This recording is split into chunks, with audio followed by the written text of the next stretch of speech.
getting prepared, and connect and relate. So I want you guys to take some time before you get on the phone with somebody. If they're warm or hot, how quick could you find out information about them? Because these are things that you need to have automatically in your head before you even get on the phone.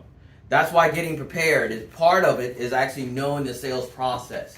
Where am I going to go with this? It's just like you going in the car and you got to go to St. Pete. You got to have some type of idea how you're going to get there. Am I going to take 275, and am I going to take this way? Which way am I going to go? Then you also look out, hey, where's traffic, right? That's getting prepared. Like, where's traffic going to be at? What time is it? We do all these things when we move, but we don't do it when we get on the phone. We just start talking. It doesn't work like that, right? When you start going into the mode of selling, they know. They're not going to tell you their background. So if you don't know what you're doing, some people I know, I won't buy if their sales process is jacked up. I don't even care what the product is. Right?